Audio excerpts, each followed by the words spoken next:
This is video number 2 in the year-long series I have covering the 12 best-selling self-help books of all time, and in today's video I'm going to be covering The Alchemist, which is one of my all-time favorite books. I love this book. I've read it multiple times and I know that I will continue to read it for the rest of my life. If you haven't read it yet, I hope that this video will inspire you to do the same.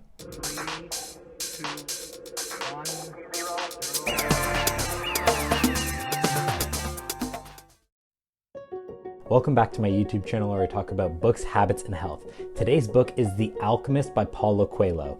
The Alchemist is a beautifully written allegory that follows a young shepherd boy named Santiago on his journey to fulfill his personal legend. I think the reason why this book has been received so well over the years is because after reading it, you'll feel liberated to pursue your dreams. Along the journey, we follow Santiago in his full evolution from a shepherd who's afraid to step outside of his comfort zone to somebody who deeply understands himself and how to get the most out of life. At the beginning of the book, Santiago realizes that he has all of the necessary skills to be a shepherd and he can return to this at any point in his life. Because it's always going to be a fallback plan for him, he is then able to venture off and try new things. Throughout the book, we meet a lot of characters that were afraid to make that same leap that Santiago did, and we can see how their life transpires. One of the most beautiful things about The Alchemist is that you can see aspects of each character in yourself and in the people around you. You can see people who are afraid to take that leap of faith. You can see when you're afraid to do it yourself, and that will help you better understand the long-term ramifications into your life. One of the characters that you'll see crop up in your own lives is the shopkeeper.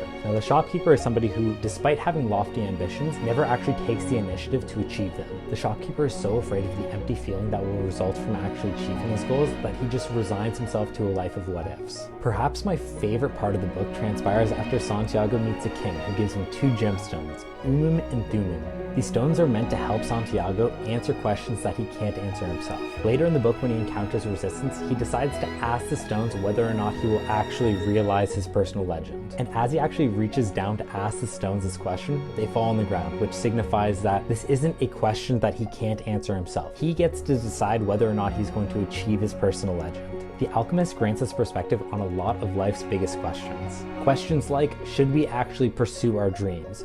When should we give up when we encounter resistance? And how do we determine if somebody is a good life partner for us? Now, obviously, life isn't going to transpire exactly the way that Paulo Coelho lays out, but he does a thorough job of convincing you that it's better to live a life of oh wells rather than what ifs. This advice is congruent with how most of us will feel later in life.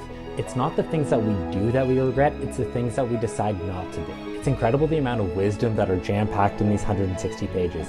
It's something that genuinely leaves you hungry to live more life. I hope that you get around to reading the book if you haven't already, and if you have any major takeaways from the book, be sure to leave them in the comments down below. Thank you so much for watching, and I'll see you in the next one. Cheers.